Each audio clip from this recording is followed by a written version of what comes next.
겸손의 아침입니다. 우리 아침 예배로 하나님 앞에 함께 나가겠습니다.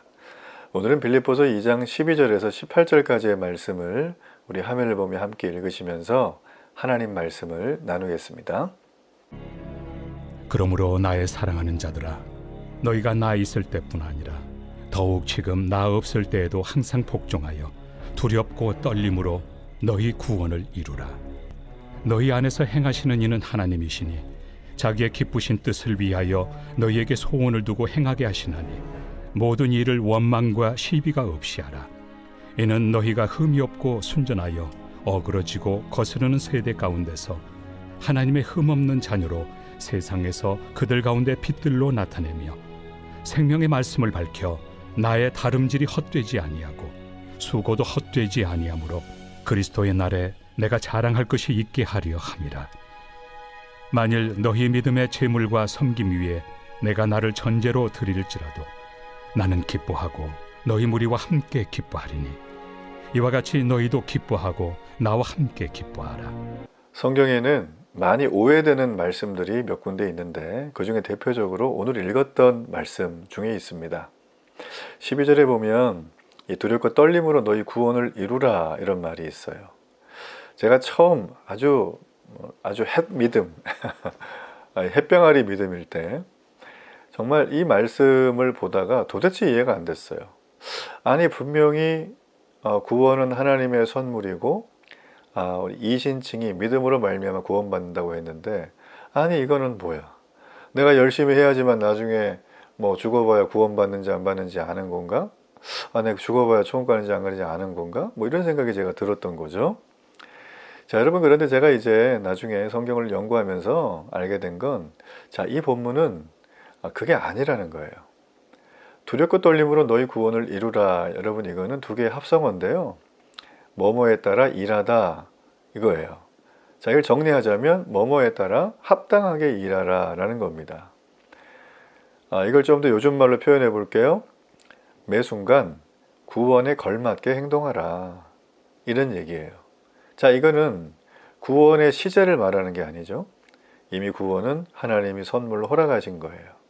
그렇다면 우리 마음에 이 땅을 살아가는 세상의 방식이 아니라 구원받은 자의 방식, 성도의 삶의 방식이 있죠. 자, 이게 우리가 여러분 복음에 합당하게 생활하라 그거 우리 했었죠. 1장에서 바로 그 얘기입니다. 자, 두렵고 떨림으로 너희의 구원을 이루란 말은 구원이 내가 하는 행동에 따라 달라지는 게 아니라 구원에 걸맞는 행동이 우리의 삶 속에 자연스럽게 임하게 된다는 말이에요. 자, 그래서 13절에는 이걸 부연해 주는 거예요. 너희 안에서 행하시는 이는 하나님이시니 자기의 기쁘신 뜻을 위하여 너희에게 소원을 두고 행하게 하신다. 자, 언뜻 보면 아니 하나님은 뭐 우리를 로봇으로 만드셔가지고 우리한테 프로그램을 업로드 하셔서 하나님 말 그냥 시키는 대로 다 하나 보지? 아니 그럼 우리가 뭐 무슨 재미로 살아? 이제 그런 얘기를 한단 말이죠. 그래서 자유의지와 충돌한다 라고 할 때 대개 보면 드는 구절이 바로 이 구절입니다. 여러분들 근데 그거는 많이 오해하는 거예요. 자, 이거는 한 구절만 떼서보면 안 되고 금방 읽었던 12절 해석해 드렸죠. 매 순간, 매 시간, 매 초마다 모든 타임에 구원에 걸맞는 행동을 하게 됩니다. 우리가 하나님의 구원을 선물로 받는 자라면. 자, 그래서 13절을 그 느낌으로 그 맥락에서 봐야 돼요. 자, 이 얘기는 정리하면 그가 너희의 뜻과 행동에 변화가 일어나도록 하신다는 거죠.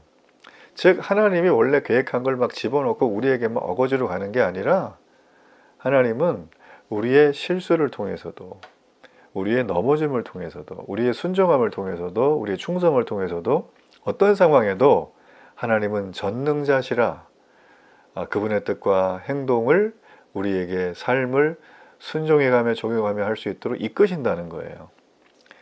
우리가 믿는 하나님의 사이즈가 이 정도입니다. 이건 뭐 예측이 안 됩니다. 자, 여러분 기독교를 제외한 모든 다른 내세 신앙을 가지고 있는 내세론을 말하는 모든 뭐 종교나 어떤 철학 체계들은 여러분 다 그 행위자가 그거를 처음 이끌어가는 그 상대방 높은 분의 뜻을 100% 이루어야지만 너네들에게 뭘 준다. 뭐 이런 느낌으로 접근을 해요. 만일에 이렇게 뭔가 열심히 있고 평상시에도 시험 문제 잘 푸는 사람만 혜택을 받는다면, 아니 저처럼 뭐 그렇게 그런 거에 대해서 크게 마음이 없는 사람들은 뭐 구원은커녕 뭐 천당 근처도 못 가보겠는데요. 여러분, 복음은 무엇이냐면요, 내 형편에 상관없이 와요.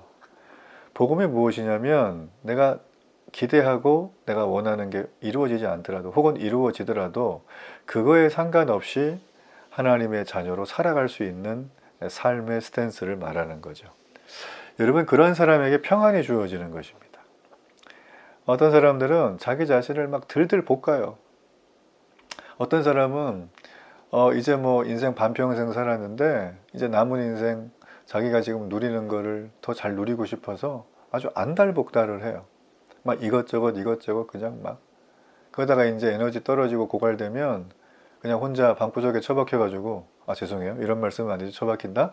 방구석에 혼자 있으면서 혼자서 돛 닦다가 나름대로 명상하시다가 이제 개인적인 어떤 깊은 세계를 추구하시다가 좀 회복되면 나와가지고 또 똑같은 거 하고, 또 상처받고 또 들어가고. 참 저는 그 참 미련하다고 봐요. 한 번뿐인 인생이잖아요. 육체를 입고. 굳이 그렇게 살아야 되나요?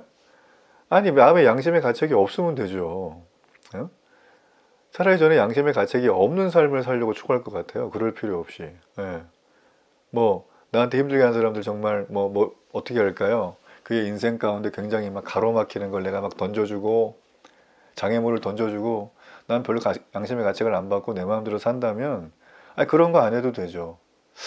여러분, 제가 지금 이렇게 말씀드리는 거는 굉장히 역설적인 생각을 하자는 거예요. 자, 무슨 역설적인 생각일까요?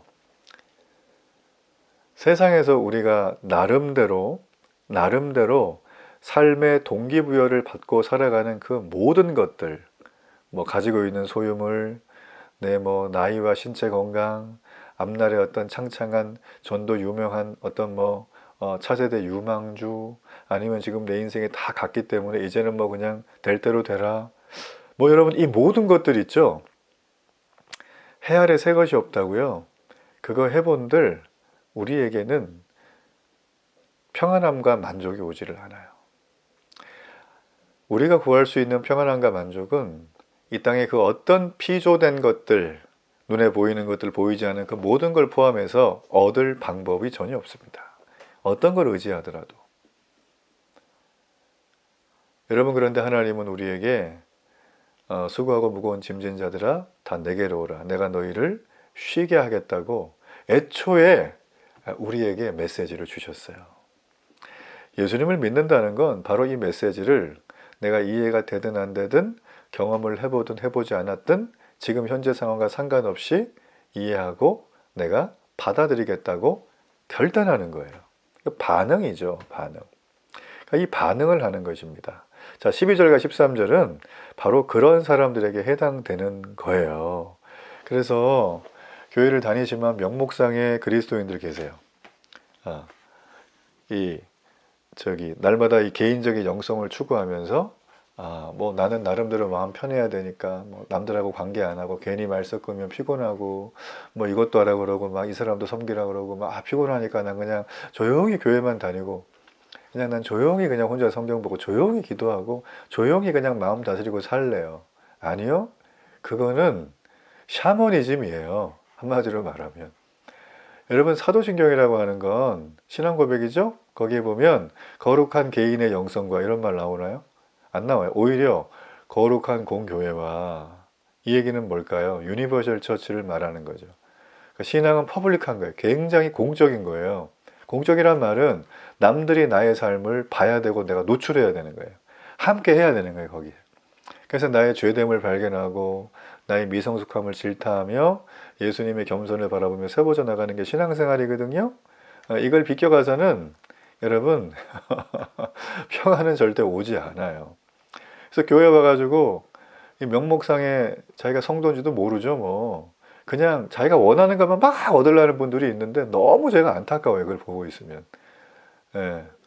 말을 해줘도 알아들을 수준도 안 되시고, 설령 그게 되시는데도 불구하고 계속 엉뚱한 말 하시고 엉뚱한 행동하세요. 정말 백약이 모여갑니다. 그런 분들. 그죠? 날마다 그래서 제가 긍휼한 마음 가지고 주여 불쌍히 여겨달라고 기도만 해요. 이제 그런 분들은. 근데 기도가 이제 일을 하시겠죠. 자, 여러분 오늘 12절과 13절은 바로 그런 맥락이라는 것이고요. 우리에게 얻어지는 영적인 평안함이라는 건 내가 무슨 복채 많이 주고, 그죠? 나름대로 개인 도 닦고 해서 오는 게 아니에요. 왜냐하면 이 땅은 어차피 하나님을 배반한 땅이기 때문에 그래요. 우리는 배반의 자식들이에요. 날 때부터 아담의 핏줄, 더 이상 구제불능, 우리가 죄 짓는 건 국가대표급 선수보다 더 잘 지내자 그랬죠? 그래서 우리는 그냥 숨만 쉬어도 죄 짓는 거예요. 그래서 제가 주중에 어떤 분 전도하다가 얘기를 했어요. 우리는 죄인이라 그랬더니 자기는 착하게 살고 있대. 그래서 제가 이제 웃으면서 한번 쏴줬어요. 성경에서 말하는 죄는 물건 훔치는 도둑, 거짓말하는 사기, 이걸 죄라고 하지 않아요. 이 땅의 죄는 하나님을 알려고 하지도 않은 게 죄고, 하나님을 들었는데 그 들은 말씀대로 살지 않은 게 죄예요. 자, 여기서 죄를 피해갈 사람 있을까요? 물어보니까 말을 못 하시는 거예요. 네. 이 땅의 모든 사람은 숨만 쉬어도 그래서 죄인인 거예요. 성경 말씀대로 보자면. 자, 그럴 어쩌면 약간 그 죄에 대한 좀 더 깊은 얘기는 나중에 거기에 맞는 본문이 나오면 좀 더 설명을 하겠습니다. 자, 여하튼 간에 우리는 바울이 지금 이제 빌립보 성도들에게 말을 하는 거예요. 빌립보 성도들이 처음 예수님 믿고 말씀에 순종을 좀 했나 보죠? 근데 요즘은 좀 이렇게 현재에는 순종을 등한시하는 거예요. 그러다 보니까 영적인 성장이 확 멈춰버렸어요. 과거에는 이렇게 바울의 지도에 따라서 말씀을 잘 순종하고 했는데 지금은 이게 뭐 성장이 멈춰 있다 보니까 순종을 안 하니까 바울이 말하는 거죠. 너희는 순종한 과거에 머물지 말고 현재 스스로 순종하는 성숙함의 길에 들어서라. 즉 지속적이고 자발적인 순종을 통해서 오늘 어떻게 해요? 두렵고 떨림으로 너희 구원을 이루라는 거예요. 예. 그 얘기는 구원을 얻으라는 소리가 아니라 구원에 맞게 행동하라. 자, 여러분 중요한 건 이거를 가능하게 하는 것이 중요해요. 자, 그 성도들의 능력으로 가능할까요? 제가 말씀드리고 안 된다고 그랬죠? 개인의 영성으로는 안 되는 거예요. 그들 안에 뜻을 두시고 행하게 하시는 하나님이 계시기에 가능하다. 이게 바로 우리의 순종의 이유가 되어야 되는 것입니다. 그래서 바울이 말한 것처럼 우리 안에 행하시는 하나님을 의지하고 그분이 하시는 말씀에 따라 순종하는 마음을 먹고 순종해 나가는 삶을 살아갈 때 우리는 자라게 됩니다. 자, 그러면 이렇게 자라게 되면 우리는 그러면 과연 이 세상에서 어떤 삶의 모습으로 드러나게 될까요? 오늘 여기 말씀해 보면 빛으로 사는 삶, 세상의 빛으로 드러난다고 합니다. 자, 이걸 아주 쉽게 얘기하면 이거예요. 내가 믿음을 가졌죠? 하나님에 대한. 근데 그 믿음이 자꾸 드러나게 돼 있어요. 여러분, 사람이 말을 한다는 건 그 말이 생각과 마음속에 머물다 나오는 거예요. 배고파. 20시간 굶었어. 그럼 이 사람은 배가 고픈 거예요, 정말. 그렇죠? 네, 마찬가지예요. 그래서 믿음이란 거 역시 내 개인에 멈춰 있지 않습니다. 믿음은 생명력이 있기 때문에 막 출렁거리고 나를 요동시키고 말로 나오고 행동으로 나와요. 그러면 이게 믿음의 말을 했기 때문에 세상에 말 그대로 흠이 많고 어그러지고 폐역한 세상이라 그러죠. 그런 거스르는 세대 속에 내가 말하는 건 다 생명이라 이게 세상에서는 이상하게 볼 수밖에 없습니다. 그렇지만 나는 생명을 향해 걸어가요. 그래서 우리가 어떻게 될까요? 세상이 어두워진 세상, 죄로 흑암이 있는 세상 속에 빛으로 살게 되는 놀라운 역사가 나타나는 거예요. 예수님이 하셨던 말씀이 생각이 납니다. 너희는 세상의 빛이라. 빛의 자녀처럼 행하라는 거죠. 근데 우리가 그걸 못하면 어떻게 됩니까? 네. 지속적인 순종을 지금 안 하고 있는 거예요. 그러면 두렵고 떨림으로 너희의 구원이 이루어지지 않고 있는 거예요. 하나님은 그게 마음이 아프신 거예요. 그래서 우리가 이 땅에 착하게 살자가 목적이 아닙니다. 우리는 선한 행실을 하라 이렇게 되어져 있어요. 이 땅에 우리를 지음받은 목적이 에베소 말씀에 보면 선한 행실이 뭘까요? 착함도 들어가요. 부지런함도 들어가요. 이타적인 마음도 들어가요. 그러나 중요한 건 거기에 모두 들어갈까요? 순종의 말씀이 들어가요. 그 순종하는 사람은 충성하거든요. 근데 충성하는 군인이 정말 애국하는 군인이라면 그 충성의 대상을 사랑하게 돼 있어요. 나라를 위해서 적진에 들어가서 목숨을 불사하는 군인들은 애국하는 사람, 나라를 사랑합니다. 사랑했죠. 그죠? 사랑을 하니까 충성이 돼요. 그러니까 순종이 나오는 거예요. 이 세 가지는 세트예요. 세트. 그래서 그 충성 따로, 사랑 따로, 순종 따로, 이런 것들은 아직도 본인들이 미성숙한 거예요. 그래서 예수님은 우리에게 어제 말씀드린 것처럼 말씀 나눴죠? 이 땅에 종의 형체를, 완전한 모든 걸 가지신 하나님이 동등됨을 버리고 이 땅에 오셔서 우리를 위해 십자가를 지신 사건, 그게 바로 우리를 사랑했기 때문이고 하나님의 말씀에 따라 순종했기 때문이고 그 순종을 지키는 충성이 있었기 때문이에요. 이제 좀 아시겠어요? 그래서 바울은 오늘 얘기하기를, 오늘 우리 보세요. 자, 우리 17절과 18절 말씀에 보면, 만일 너희 믿음의 제물과 섬김 위에 내가 나를 전제로 드릴지라도, 이 전제는 내 피를 부어서 드리는 제사를 말해요. 그런데도 바울이 어떻게 한대요? 기뻐한다. 바울은 지금 성도들을 위해서, 빌립보 성도를 위해서 희생하는 것을 기쁘게 여겼고 내가 이거를 2번 돌아와도 하겠다는 거죠. 왜 바울은 지금 이런 얘기를 할까요? 자기 희생하는 건데 간단합니다.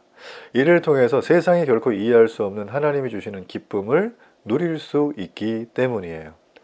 여러분, 제가 말씀드린 것처럼 개인적으로 도닦아서는 하나님의 기쁨, 평안 절대 오지 않습니다. 그런 종교는 아니에요. 사실은 그냥 저기 사이비 푸닥거리 뭐 이런 겁니다. 그런데 가도 복차 많이 줘야 될걸요. 예. 참고로 여러분, 그리스도인인데 이렇게 전보로 다니시는 분들 절대 가지 마세요. 예, 그 하나님을 욕되게 하는 거예요. 예.